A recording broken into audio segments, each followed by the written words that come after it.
Hello friends, இப்போ இந்த ட்ராமாவோட last பாட்டு பார்க்க போகிறோம். போன பாட்டில் நம்ம ஹீரோயின் அடி வாங்குறது இந்த ஹாங்கு 2 பார்த்துக்கிட்டு இருக்கோம். அதுக்கப்புறம் என்ன நடக்குதுன்னு இப்போ வாங்க பார்க்கலாம். அதோட நம்ம ஹீரோயின் பாவம் ரொம்ப அடிபட்டுருச்சு போல இருக்குது. அதோட கூட்டிகிட்டு வந்து ஹாஸ்பிட்டலில் சேர்த்துருக்கும்போது நம்ம ஹீரோவும் ஹாஸ்பிட்டலுக்கு வந்து கேட்குறான், என்னாச்சு நானும் இப்போ எப்படி இருக்கா அப்படின்னு கேட்டோன்னே, அதுக்கு நான் சொல்கிறான், சார் கொஞ்சம் அடி பலமாக விழுந்ததுனால காயம் கொஞ்சம் ஜாஸ்தியாக தான் இருக்குது, இருந்தாலும் இப்போ அவங்க தூங்கிக்கிட்டு இருக்காங்க அப்படின்னு சொன்னோன்னா, ஓ அப்படியா, சரி நான் போய் பார்த்துட்டு வரேன் அப்படின்னு மறைச்சிட்டு நம்ம ஹீரோ வந்து நம்ம ஹீரோயினை பார்க்குறதுக்காக வரான். பார்த்தா அவங்க உள்ள ரத்தமெல்லாம் அப்படி பார்த்துட்டு நம்ம ஹீரோக்குமே ஒரு மாதிரி கஷ்டமாக இருக்குது. நம்ம ஹீரோயினை பார்த்தோன்னே பாவம் அவளுக்கு அடிப்பட்ட அந்த ரத்தமெல்லாம் அவன் சட்டையிலலாம் ஒட்டிக்கிட்டு இருக்கிற பார்த்துட்டு அவனும் அப்படியே பார்த்துக்கிட்டு இருக்கான். நீ தேவையில்லாமல் இந்த விஷயத்தில் நீ தலையிடக்கூடாது, உன்னை ஒதுக்கி வச்சு பார்க்கணும்னு சொல்லிட்டு தான் நான் இந்த மாதிரி நடந்துக்கிட்டேன், என்னை மன்னிச்சிட்டு அப்படிங்கிற மாதிரி சொல்லிட்டு நம்ம ஹீரோ அங்கேருந்து கிளம்பி போகும்போது நம்ம ஹீரோயினுக்கு முழிப்பு வந்துடுது. நீங்கள் வந்துட்டீங்களாண்டு. உடனே நம்ம ஹீரோ, ஆமாம் ஆமாம் வந்தேன், நீ இறந்துட்டியா இல்லை உயிரோட தான் இருக்கியாண்டு, ஆனால் பரவாயில்ல நீ பொழைச்சிட்டா, நீ லக்கி தான், ஆனால் என்ன பண்ணுறது, என் குடும்பத்தில் மாட்டிக்கிட்டே, இனிமேல் உனக்கு ஒவ்வொரு நாளும் இந்த மாதிரி ஒரு வேதனை தான் அப்படின்னு சொல்லும்போது நம்ம ஹீரோயின் அவங்கள்ட்ட இப்போ எதுவுமே பேசவும் நான் உங்களை ப்ளான் பண்ணவும் நான் தயாராக இல்லை, ஆனால் நீங்கள் எதுக்கு இந்த மாதிரிலாம் பண்ணுறீங்கன்னு எனக்கு நல்லாவே புரியும். ஏன்னா அந்த கேஸில் வந்து அந்த கின்னு தான் வந்து இன்வால்வ் ஆகிருக்கான்னு எனக்கு நல்லாவே தெரியும், அதனால எனக்கு எதுவும் ஆயிடக்கூடாதுன்னு சொல்லிட்டு தான் நீங்கள் இந்த மாதிரி நீங்கள் பண்ணுறீங்கன்னு எனக்கு புரியுது அப்படின்னு சொன்னேன்னா, அதுக்கு நம்ம ஹீரோ பக்கத்தில் வந்து நீ யோசிக்கிறதுக்கெலாம் என்னால் பதில் சொல்ல முடியாது, உன்னோட கெஸ் எல்லாமே தப்பாக இருக்குது, ஆனால் நான் அப்படி இல்லை, நான் இந்த சிட்டியில் வெறும் கவர்னர் மட்டும்தான் போதுமா, நான் அடுத்தடுத்த பதவிக்கெல்லாம் போகணும்ல, அதுக்கு நான் அந்த கின்னோட பொண்ணை கல்யாணம் பண்ணிக்கிட்டா தான் எனக்கு எல்லாம் கிடைக்கும், நீ நினைக்கிற மாதிரி இல்லைன்னு சொல்லிட்டு அவனும் அங்கேருந்து போகும்போது பாவம் நம்ம ஹீரோயினால் அதுக்கு மேலே நிற்க முடியல, அப்படி கீழே தடுமாறி விழுந்துடா. நம்ம ஹீரோவுக்குமே இதை பார்க்கும்போது ரொம்ப கஷ்டமாக தான் இருக்குது, இருந்தாலுமே அவன் எதுவுமே சொல்லாமல் அங்கேருந்து கிளம்பி போயிடான். நம்ம ஹீரோயினுமே அப்படி வருத்தத்தோடு அவனையே பார்த்துக்கிட்டு இருக்கான். அதோட கொஞ்சம் நாள் கழிச்சு அவனும் சரியாகி சரின்னு சொல்லிட்டு வீட்டுக்கு போகலான்னு வந்தவோ ஒரு ரிக்ஷாவில் ஏறி உட்காரா. எப்பா வாப்பா கவர்னர் வீட்டுக்கு போகணுன்னு சொன்னால் அந்த ரிக்ஷாக்காரனும் சரின்னு சொல்லிட்டு நம்ம ஹீரோயினை கூட்டிகிட்டு போகும்போது பார்த்தா வேறு வழியில் போகிற மாதிரி இருக்குது. நம்ம ஹீரோயின் நீ எங்கே கூட்டிகிட்டு போகிற, இது பாதை தப்பு அப்படின்னு சொல்லும்போது அவனும் வண்டியை நிப்பாட்டிட்டு அப்படி பக்கத்தில் வரான். அவன் வேறு யாரும் இல்லை, ஹாங்கு தான். ஹாங்கை பார்த்தா நம்ம ஹீரோயின் அப்படியே அதிர்ச்சியாரா. என்ன அவனுக்கு பயமாக இருக்குதா, இப்போ உனக்கு நடக்கிறது எல்லாமே நான் பார்த்துக்கிட்டு தான் இருக்கேன் அப்படின்னு சொன்னா, நீ எப்படி இங்கே அப்படிங்கிற மாதிரி நம்ம ஹீரோயின் கேட்குறா. என்ன பண்ணுறது, அந்த தூஃபானுக்கு பயந்து நான் ஒளிஞ்சு வாழ வேண்டியதாக இருக்குது, என்னை இந்த சிட்டி விட்டு அந்த கின் போக சொல்லிட்டாங்க, ஆனால் அந்த கின்னுக்காக நான் நிறையா ஒர்க் பண்ணியிருக்கேன், ஆனால் இன்றைக்கி அவர் என்னை தூக்கி எறிஞ்சிட்டாரு, என்னையே அந்த சிட்டியை விட்டு போக சொல்லிட்டாரு, எனக்கு எப்படியாவது தூஃபானை பழி வாங்கணும், உனக்கு உன் குடும்பத்தை பழி வாங்கணும், அந்த கின்னை பழி வாங்கணும், ஸோ நீ நானும் ஒன்றா சேர்ந்தா இது எல்லாமே நடக்கும் அப்படிங்கிற மாதிரி நம்ம ஹீரோயின் தோலை தட்டினோன்னே நம்ம ஹீரோயின் எதுவுமே சொல்லாமல் அப்படியே அமைதியாக இருக்கா. அப்போ தான் அந்த ஹாங் சொல்கிறான், தூஃபானோட அம்மா அப்பாவுக்கு குழந்தையே இல்லை, என்னைய தான் அடாப்டாக அதோட எடுத்துகிட்டு வந்து வளர்த்துக்கிட்டு இருந்தாங்க, அந்த டைமில் தான் மறுபடியும் அவங்க ப்ரெக்னெண்ட்டாக இருந்தாங்க, அப்போ தான் தூஃபான் வந்து பிறந்தான், ஆனால் தூஃபான் பிறந்த பிறகு என்னை எல்லாருமே வந்து வெறுக்க ஆரம்பிச்சிட்டாங்க, எல்லாருமே ஒதுக்குனாங்க, எனக்கு கிடைக்க வேண்டிய பாசம் அன்பு மரியாதை அந்தஸ்து எதுவுமே கிடைக்கல, நான் அந்த வீட்டில் ஒரு நாய் மாதிரி இருந்தேன், எல்லாத்துக்கும் காரணமே தூஃபான் தான். ஏன்டா நானும் எப்போவாவது தூஃபானை பார்க்கும்போது அவன் என்னை வேண்டாம் இருப்பா, ஒரு விரோதி மாதிரி தான் பார்ப்பான், அதனால் எனக்கு அவனை அழிக்கணும், என்னை எட்டிருந்து எல்லாத்தையும் பறித்து அவனை ஒன்றும் இல்லாமல் ஆக்கணும், உனக்கும் உன் குடும்பத்தை பழி வாங்கணும், அதுக்கு நீ நானும் சேர்ந்தா தான் இது முடியும், இனிமேல் உனக்கு நான் உதவியாக இருப்பேன், நீ எனக்கு உதவி செய்யணும், அந்த தூஃபான் அவனை எப்படியாவது கொல்லணும், அதுக்கு நீ எனக்கு ஹெல்ப் பண்ணியாக்கு, நான் உனக்கு கின்னை வந்து கொல்றதுக்கு ஹெல்ப் பண்ணுவேன் அப்படிங்கிற மாதிரி கையை நிட்டுன்னா நம்ம ஹீரோயின் பார்த்துக்கிட்டு இருக்கா. அப்போ தான் இங்கே அப்படி கட் பண்ணி காட்டுறாங்க, நம்ம ஹீரோ வந்து அந்த கின்னை வந்து பார்த்துக்கிட்டு இருக்கான். அதாவது ஏதோ சிட்டியில் பெரிய வார் போய்கிட்டு இருந்துச்சுல, அதனால நிறைய டேக்ஸ்லாம் வாங்கணும், அதனால மக்கள் போராடிக்கிட்டு இருக்காங்க, அதனால நான் அந்த ஊருக்கு போய் அந்த மக்களெல்லாம் கண்ட்ரோல் பண்ணணும் அப்படிங்கிற மாதிரி நம்ம ஹீரோன்னு சொன்னோன்னா அந்த கின்னும் சரின்னு சம்மதிக்கிறான். அப்போ தான் இங்கே அப்படி கட் பண்ணி காட்டுறாங்க, நம்ம ஹீரோட வீட்டுக்கு அந்த ஜான்சி வந்திருக்காப்புல இருக்குது, அதாவது வெட்டிங் ட்ரெஸ்ஸை வந்து போட்டு கட்டுறதுக்காக. அப்போ தான் நம்ம ஹீரோயின் என்ன திடீர்னு இவங்கெல்லாம் வந்திருக்காங்க அப்படின்னு பார்த்துக்கிட்டு இருக்கும்போது நம்ம ஹீரோ மேலே டக்குன்னு இடிச்சிடா. அவனை இடிச்சு விட்டு அவனும் அங்கேருந்து போகும்போது நம்ம ஹீரோ என்ன உனக்கு ரொம்ப ஜெலிஸாக ஃபீல் பண்ணுறியா அப்படிங்கிற மாதிரி கேட்டுக்கிட்டு இருக்கும்போது நம்ம ஹீரோயினை நான் அப்படிலாம் ஒன்றும் நினைக்கல அப்படின்னு சொல்லிக்கிட்டு இருக்கா. அப்போ தான் அந்த நேரம் பார்த்து இவ்வளோ நல்லா ஒயிட் கலர் ட்ரெஸ் போட்டுட்டு தூஃபான் இந்த ட்ரெஸ் எப்படி இருக்குது, நம்ம என்கேஜ்மெண்ட்டுக்கு இந்த ட்ரெஸ் போட்டுக்குவா அப்படிங்கிற மாதிரி அவளும் வரா. வந்தவன் நம்ம ஹீரோயினை பார்த்துட்டு என்ன பார்த்துக்கிட்டு இருக்கா, வந்து என்னோட ஃப்ராக்கை பிடி, எனக்கு ரொம்ப லாங்காக இருக்குல்லன்னு சொன்னோன்னா நம்ம ஹீரோயின் போய் ஃப்ராக்கை பிடிச்சி அப்படி கூட்டிகிட்டு வரா. ஆனால் கீழே வரும்போது டக்குன்னு லைட்டாக தள்ளி விட்டுறாப்புல இருக்குது, அந்த ஜான்ஸையும் கீழே விழுந்தவ உடனே நம்ம ஹீரோயினை பார்த்து கன்னத்தில் ஓங்கி அரைஞ்சிடா, நீ வேணும் தானே எனக்கு தள்ளி விட்டா அப்படிங்கிற மாதிரி. நம்ம ஹீரோ எதுவுமே சொல்லாமல் இருக்கான், இந்த ட்ரெஸ்ஸில் நீ ரொம்ப அழகாக இருக்க, சரி இந்த ட்ரெஸ்ஸை போய் மாற்றிட்டு வான்னு சொன்னோன்னா ஆனால் ஜான்ஸும் சரி உங்களுக்கு பிடிச்சிருக்குல்ல அப்படின்னு சொல்லிட்டு அவளும் அங்கேருந்து போகிறா. அங்கேருந்து போகும்போது நம்ம ஹீரோ அப்படியே பார்த்துக்கிட்டே நம்ம ஹீரோயினை கேட்குறான், என்ன உன்னோட ரிவெஞ்சியை இப்போவே ஆரம்பிச்சிட்டியா அப்படிங்கிற மாதிரி. நம்ம ஹீரோயின் நான் இவளை பழி வாங்கணும்னு நினைக்கிறீங்களா என்ன அப்படிங்கிற மாதிரி, எனக்கு தான் பார்த்தாலே தெரியுதுல, ஆனால் இவளை தேவையில்லாமல் இவன் மேலே கை வைக்காத, ஏன்னா இவள் என்னோட ஃபியான்சி, நான் அவளை மேரேஜ் பண்ணிக்க போகிறேன் அப்படிங்கிற மாதிரி நம்ம ஹீரோன்னு சொன்னோன்னா நம்ம ஹீரோயின் எதுவுமே சொல்லாமல் அப்படியே அமைதியாக இருக்கா. அதோட அப்படியே நடந்து வந்துக்கிட்டு இருக்கா. பார்த்தா பார்த்தா இங்கே ஹாங் வெயிட் பண்ணிக்கிட்டு இருக்கான். நம்ம ஹீரோயின் என்னால் வந்து தூஃபானை வந்து ஒன்றும் செய்ய முடியாது, ஏன்னா ஜான்சி எப்போ பார்த்தாலும் அவங்க கூடயே இருக்கா அப்படின்ட்டு.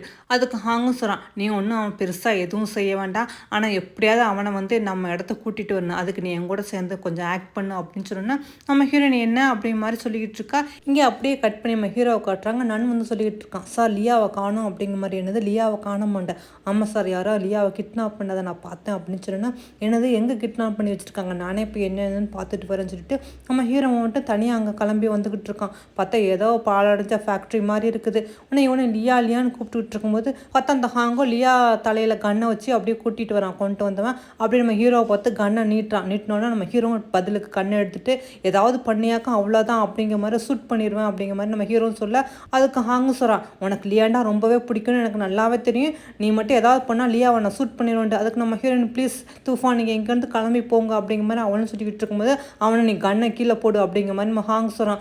நம்ம ஹீரோவும் சரிஞ்சுட்டு கண்ணை கீழே போட்டுட்டு அவன் பக்கமாக அப்படி தள்ளி விட்டுட்டு, சரி இப்போ அவளை லியாவை என்கிட்ட விட்டுட்டு அவளை எதுவும் பண்ணிடாத அப்படிங்கிற மாதிரி சொன்னேன்னா, சின்ன வயசுலேருந்து ஒன்னால தான்டா எல்லாருமே என்னை வெறுக்க ஆரம்பித்தாங்க, எனக்கு அன்பு கிடைக்கல அப்படின்னு சொன்னேன்னா, அதுக்கு நம்ம ஹீரோவும் சொல்கிறான், என்னால் வந்து ஒன்று வெறுக்கலை, நீ பண்ண தப்பால தான் நான் வந்து எங்கள் அம்மா வயிற்றில் இருக்கும்போது நீ தானே எங்கள் அம்மா மாடியிலேருந்து பிடிச்சி தள்ளி விட்டா, அதனால தான் எங்கள் அம்மா இறந்து போனாங்க அப்படிங்கிற மாதிரி சொன்னேன்னா, அதுக்கு ஹாங்கும் சொல்கிறான், ஆமாம் இறந்து போனாங்க, ஆனால் என்ன பண்ணுறது, நீ இறந்து போகலையே, ஆனால் நீ பிறந்த பிறகு எனக்கு பெரிய தலைவலியாவில் இருக்கா, இன்னும் எல்லாரும் உன்னையே தானே கொண்டாடுறாங்க, எல்லாத்துக்கும் உன்னையே தானே பிடிக்குது, அந்த கமாண்டர் கூட அவளோட பொண்ணை உன்னையே தானே மேரேஜ் பண்ணி வைக்க நினச்சிக்கிட்டு இருக்காங்க அப்படின்னு சொல்லும்போது, நம்ம ஹீரோயின் தலையில் வேற ஒருத்தன் கண்ணை வச்சுக்கிட்டு இருக்கா. நம்ம ஹீரோயினுமே அப்படி சந்தர்ப்பத்தை பார்த்துக்கிட்டு இருந்தப்போ டக்குன்னு அந்த கையை தள்ளி விட்டுட்டு, தூஃபானுக்கு இங்கேருந்து போங்க அப்படின்னு சொல்லும்போது, அப்போ அந்த ஹாங்கை கண்ணை எடுத்து நம்ம ஹீரோவை சுட போகும்போது நம்ம ஹீரோவை டக்குன்னு முந்திரான். பார்த்தா ஹாங்கை சுட்டோன்னா கிட்டத்தட்ட 2 புல்லட் வந்து அவன் மேலே பட்டுருது. உடனே நம்ம ஹீரோயின் ஓடி வந்துட்டு, தூஃபான் இனிமேல் இங்கே இருக்க வேண்டாம், சீக்கிரம் வாங்க இங்கேருந்து போயிடலாம் அப்படிங்கிற மாதிரி சொல்லிட்டு அங்கேருந்து கிளம்பி அவங்க 2 பேரும் ஓடி போகிறாங்க. ஹாங் வாயிலேருந்து அப்படியே ரத்தம் கொட்டிக்கிட்டு இருக்குது. அதோட அடுத்த நாள் நம்ம ஹீரோ வந்து நம்ம ஹீரோயினை கூட்டிகிட்டு ஜெயிலுக்கு வரா, இந்த ஃபேங்கை பார்க்குறதுக்காக. இந்த ஃபேங் வந்து நம்ம ஹீரோயினை பார்த்தோன்னா, இவனை எதுக்காக இங்கே கூட்டிகிட்டு வந்தா அப்படிங்கிற மாதிரி கேட்டோன்னா, அதுக்கு நம்ம ஹீரோவா, அதெல்லாம் நீ சொல்லக்கூடாது, நீ ஒரு கைதி, நான் யாரை கூட்டிகிட்டு வரணும் கூட்டிகிட்டு வரக்கூடாதுன்னு எனக்கு தான் தெரியும் அப்படிங்கிற மாதிரி நம்ம ஹீரோவும் சொல்கிறான். நம்ம ஹீரோயின் வந்து, உன்னை இந்த நிலமையில பார்க்க தான் எனக்கு ரொம்ப சந்தோஷமாக இருக்குது, நீ பண்ண பாவத்துக்கெல்லாம் கண்டிப்பாக உனக்கு ஒரு நாள் தண்டனை கிடைக்கும், அது கூடிய சீக்கிரமாக கிடைக்கும் அப்படிங்கிற மாதிரி நம்ம ஹீரோயின் சொன்னோன்னா, அதுக்கு அந்த ஃபேங்கை சொல்கிறா, நீ என்னையை பழி வாங்கினா மட்டும் போதுமா, உன் குடும்பத்தை அழிச்சது அந்த கின்னு தான், எங்கே உன்னால் அவனை பழி வாங்க முடியுமா என்னன்னு பார்த்துடலாம் அப்படிங்கிற மாதிரி சொன்னோன்னா, நம்ம ஹீரோயின் எதுவுமே சொல்லாமல், கண்டிப்பாக இது எல்லாத்துக்குமே ஒரு நாள் நான் உங்களுக்கு பதில் சொல்கிறேன் அப்படின்னு சொல்லிட்டு அவளும் அங்கேருந்து கிளம்பி வரான். அதோட நம்ம ஹீரோவும் அந்த கின்னுக்கு எதிராக சில எவிடன்ஸ்லாம் கலெக்ட் பண்ணணும், இந்த பிஸ்னஸ் எப்படி நடக்குதுன்னு தெரிஞ்சுக்கிறதுக்காக அப்படியே ஜான்சிட்ட பேச்சு கொடுத்துக்கிட்டு இருக்கான். ஜான்சிட்ட சொல்லிக்கிட்டு இருக்கான், நான் ஒரு பிஸ்னஸ் பண்ணிக்கிட்டு இருக்கேன், ஆனால் அது என்னன்னு தெரியல, அது நஷ்டத்திலே போகுது, என்னால் அதை வந்து மேற்கொண்டு அடுத்த லெவலில் கொண்டுட்டு போக முடியலன்னு சொன்னோன்னா, இதை கேட்ட ஜான்சி, இதை பற்றி எங்கள் அப்பாட்ட கேட்டால் எங்கள் அப்பா நல்லா சொல்லி தருவாங்களே அப்படிங்கிற மாதிரி, ஆனால் உங்கள் அப்பாட்ட போய் நான் எப்படி பிஸ்னஸை பற்றி கேட்க முடியும், என்னோட சில திங்ஸ்லாம் அந்த சிட்டிக்குள்ளே வரதுக்கு கொஞ்சம் சிரமமாக இருக்குன்னு சொன்னால், ஓ அப்படியே ஒன்றும் கவலைப்படாதீங்க, எங்கள் அப்பாவோட மேனேஜர் டாங்குன்னு ஒருத்தர் இருக்காரு, அவர் தான் எங்கள் அப்பாவோட பிஸ்னஸ் எல்லாத்தையும் கவனிச்சிக்கிட்டு இருக்காங்க, நீங்கள் வேணால் போய் அவரை மீட் பண்ணுங்கள், கண்டிப்பாக அவருக்கு உங்களுக்கு நல்ல ஐடியாவாக சொல்லுவான்னு சொன்னால், நம்ம ஹீரோ அப்படியே ரொம்ப தேங்க்ஸ் அப்படிங்கிற மாதிரி சொல்கிறான். அதுக்கு அவனும் சொல்கிறான், ஆனால் இதை பற்றி நான் தான் சொன்னேன், எங்கள் அப்பாட்ட சொல்லிடாதீங்க, எங்கள் அப்பா கோவப்படுவாருண்டு.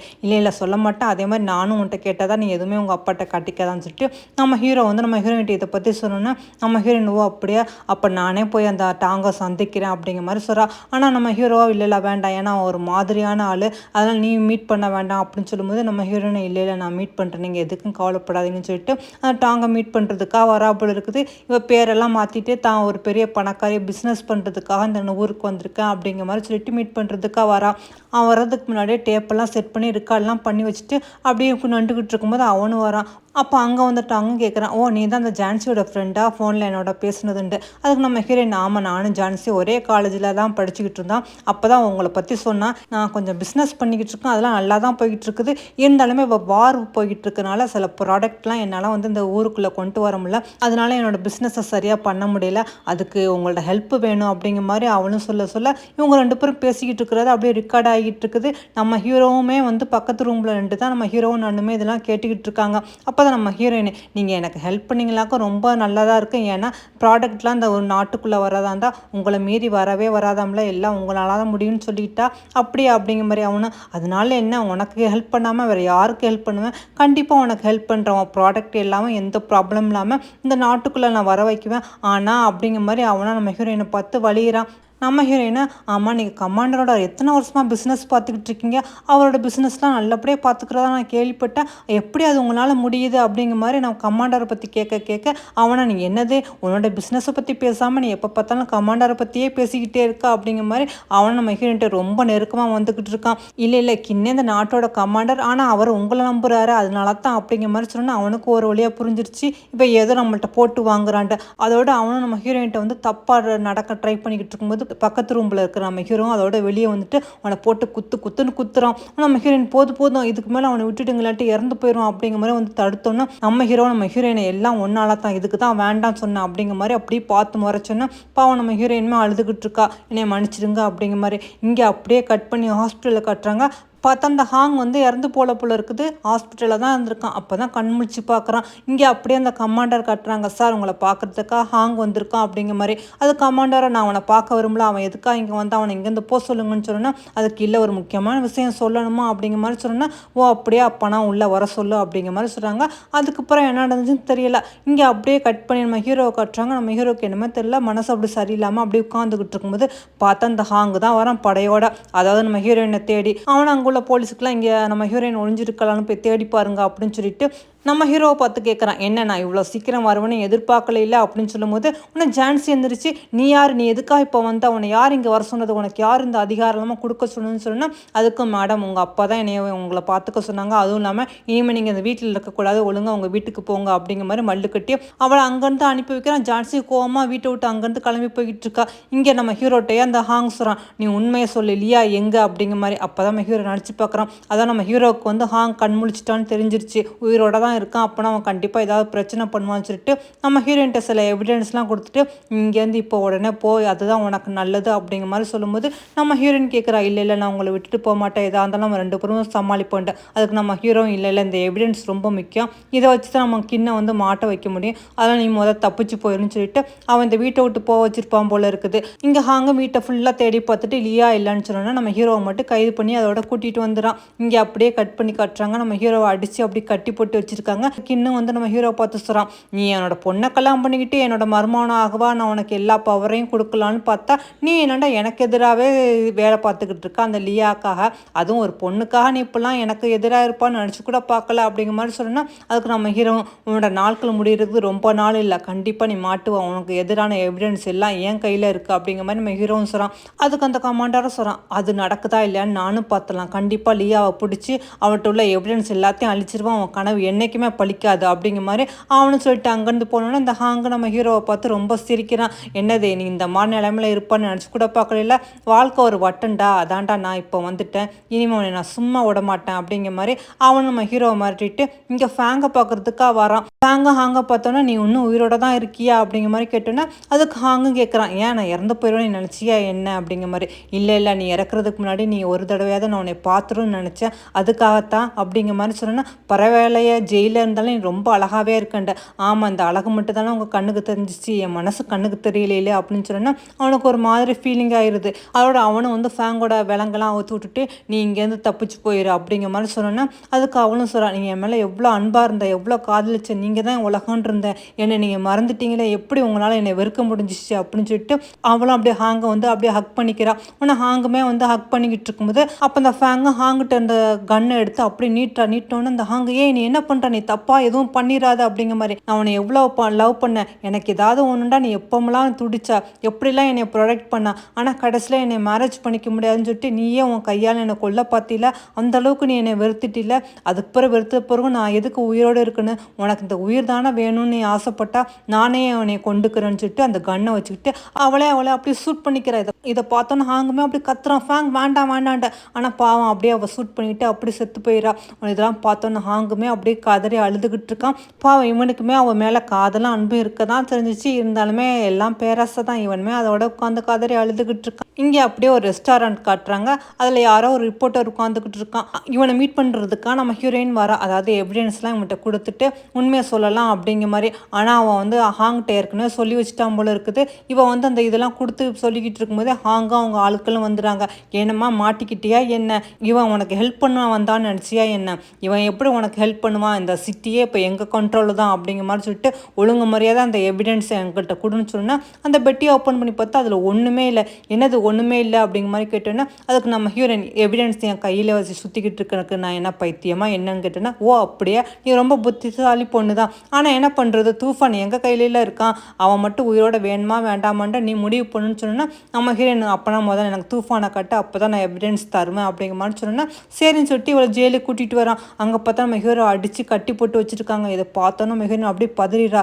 தூஃபான் உங்களுக்கு என்ன இப்படி இருக்கீங்க அப்படிங்கிற மாதிரி. அதுக்கு நம்ம ஹீரோயின் எதுக்கும் கவலைப்படாத, நான் இன்னும் ஆர்மியில் தான் இருக்கேன், எல்லாமே என் கண்ட்ரோலில் தான் இருக்குது, நான் கூடிய சீக்கிரம் வந்துடுவான், நீ இங்கேருந்து கிளம்பி போயிருன்னு சொன்னா அதுக்கு நம்ம ஹீரோயினா எனக்கு நீ தான் முக்கியம், எனக்கு அதை விட வேறு எதுவுமே வேண்டாம், நான் எவிடன்ஸ் அவங்கள்ட்ட கொடுத்துடலான் இருக்கேன் அப்படின்னு சொல்லிட்டு நம்ம ஹீரோயினை ஹீரோக்கு கிஸ் கொடுக்கும்போது இதெல்லாம் ஹாங்குமே மெல்லியிலன்ட்டு தான் கேட்டுக்கிட்டு இருக்கோம். அவங்க ரெண்டு பேரும் பேசுகிறத இவங்க லவ்வாக பார்க்கையில் அவனுக்குமே ஒரு மனசு ஒரு மாதிரியாக தான் இருக்குது. அதோட வெளியில் வந்து நம்ம ஹீரோயின்கிட்ட கொடு அந்த எவிடன்ஸ் அப்படிங்கிற மாதிரி கேட்குறான். அதுக்கு நம்ம ஹீரோயினா சொல்கிறான், நான் உன்னிட்ட கொடுக்க மாட்டேன், அந்த கிண்ணை பார்த்து தான் கொடுக்குவேன், அதனால நீ என்னை வந்து கிண்ணிட்ட கூட்டிகிட்டு போ அப்படிங்கிற மாதிரி நம்ம ஹீரோயின் சொல்கிறா.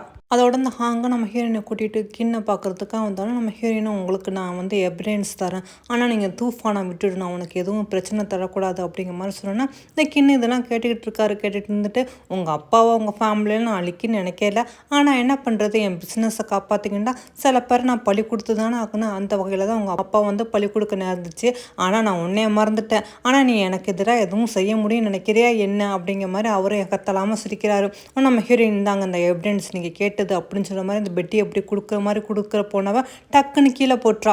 அந்த நேரம் பார்த்தா அவள் கையில் உள்ள ஏதோ பேனாவை எடுத்து அந்த கிண்ண கழுத்தில் அப்படி குத்த போகும்போது அந்த ஹாங் வந்து நம்ம ஹீரோயின் கையை பிடிச்சிட்டு நம்ம ஹீரோயினை ஒரே அடி அடிச்சுன்னா அவனும் பாவம் அப்படி கீழே விழுந்துறான். ஆனால் அந்த நேரம் பார்த்து கரெக்டாக நம்ம ஹீரோ வந்துடான். அதாவது அந்த நன்னு நம்ம ஹீரோ இருக்கிற இடத்த கண்டுபிடிச்சி அதோட விலங்கெல்லாம் அவுத்து விட்டோம். நம்ம ஹீரோ அதோட இங்கே கிளம்பி நேராக வந்துடான் போல இருக்குது. அதோட அந்த ஹாங்கை நம்ம ஹீரோவை பார்த்து சுட்ட போகும்போது பார்த்தா நன்னு டக்குன்னு வந்து அந்த ஹாங்கை சுட்டோன்னு அந்த ஹாங்குக்குமே குண்டடிப்பட்டு அவனுமே அப்படி மயங்கி சரிஞ்சு அங்கேருந்து விழுந்து இறந்து போயிடான்.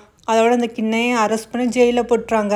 அதோட அப்படியே ஒரு மாதம் கழிச்சு கட்டுறாங்க. அதாவது கிண்ணை வந்து ஜெயிலில் போட்டாங்க, அவன் வந்து அபின் கடத்திருக்கானா அது உண்மையை நிரூபிக்கப்பட்டது அப்படிங்கிற மாதிரி பேப்பர் ஃபுல்லாக இதே நியூஸ் தான் போய்கிட்டு இருக்குது. அப்படியே நம்ம ஹீரோயினை காட்டோன்னா நம்ம ஹீரோவை வந்து நம்ம ஹீரோயினை ஒரு ரெஸ்டாரண்ட் கூட்டிகிட்டு வந்துட்டு மேரேஜ் ப்ரப்போஸ் பண்ணுறான், நான் உன்னை மேரேஜ் பண்ணிக்க விரும்புகிறேன் அப்படிங்கிற மாதிரி சொல்லிட்டு ஒரு ரிங் எடுத்து விரலில் மாட்டி விட்டோன்னா நம்ம ஹீரோயினுமே ரொம்ப சந்தோஷப்பட்டுருக்கா. இனிமேல் உங்களை விட்டு நான் என்னைக்கு பிரிய மாட்டேன் அப்படிங்கிற மாதிரி அவங்க ரெண்டு பேருமே அப்படியே ஹக் பண்ணிக்கிட்டு இருக்கும்போது அந்த நேரம் பார்த்தா அந்த ரெஸ்டாரண்ட்டுக்கு ஜான்சி வர பார்த்தா கையில் கன்று நம்ம ஹீரோவை பார்த்து சுட போகும்போது நம்ம ஹீரோயின் நவளுங்க அப்படிங்கிற மாதிரி டக்குன்னு நம்ம ஹீரோவை தள்ளி விட்டோன்னா அந்த குண்டு வந்து அப்படியே நம்ம ஹீரோயின் மேலே பட்டுறது நெஞ்சில். அவரோட நன்னு அங்கே வந்துட்டு டக்குன்னு ஜான்சியும் கைது பண்ணி அங்கேருந்து கூட்டிகிட்டு போகிறாங்க. பார்த்தா நம்ம ஹீரோயின் அப்படியே மயங்கி விழுந்தோன்னே நம்ம ஹீரோ பார்த்துட்டு அப்படியே துடிச்சுறான். நீ இல்லையா, நீ என்னை விட்டு போயிடாத, நீ என்னை மேரேஜ் பண்ணிக்கிறேன்னு சொல்லியிருக்கா, நீ விட்டு போயிடக்கூடாது அப்படின்னு சொல்லும்போது நம்ம ஹீரோயினுக்கு நல்ல வேலை உயிர் இருக்குது. அவளும் அப்படியே மெதுவாக அப்படியே கண்ணை திறந்து என்னோடய ஹார்ட்டில் அந்த லாக்கெட் அப்படின்னு சொல்லிக்கிட்டு பார்த்தா லாக்கெட் எடுக்கிற அந்த குண்டு வந்து அந்த லாக்கெட்டில் தான் பட்டிருக்குது. நல்ல வேலை நம்ம ஹீரோயின் மேலே படலை. அவளும் அந்த லாக்கெட்டை ஓப்பன் பண்ணி பார்த்தா அதில் நம்ம ஹீரோயின் ஒன்று அந்த ஃபோட்டோ தான் இருக்குது. இதை பார்த்து நம்ம ஹீரோமே ரொம்ப சந்தோஷப்படுறான். நீ என்னை விட்டு போயிடுவேன்னு ரொம்ப பயந்துட்டு, நீ இல்லாமல் என்னால் வாழவே முடியாது, இனிமேல் நம்ம ரெண்டு பேரும் ஒன்றா சேர்ந்து சந்தோஷமாக வாழலாம் அப்படிங்கிற மாதிரி நம்ம ஹீரோ சொல்கிறா. கண்டிப்பாக அவங்க கூட வாழணும்னு ஆசைப்பட்றேன் அப்படிங்கிற மாதிரி நம்ம ஹீரோயின் சொல்கிறா. அப்புறம் என்னங்க நம்ம ஹீரோயின் இனிமேல் ரொம்ப சந்தோஷமாக வாழ்வாங்க, அவங்களும் நல்லபடியாக வாழட்டு நம்மளும் வாழ்ந்துட்டு இங்கேருந்து கிளம்பலாம். ஓகே ஃப்ரெண்ட்ஸ், இதோட நானும் கிளம்புறேன். இந்த ட்ராமா உங்களுக்கு பிடிச்சிருந்தா மறந்துடாமல் லைக் பட்டனை ப்ரெஸ் பண்ணிக்கிறேங்க. இது வரைக்கும் என் சேனலை சப்ஸ்கிரைப் பண்ணிக்கிறேங்க ஃப்ரெண்ட்ஸ். Okay bye.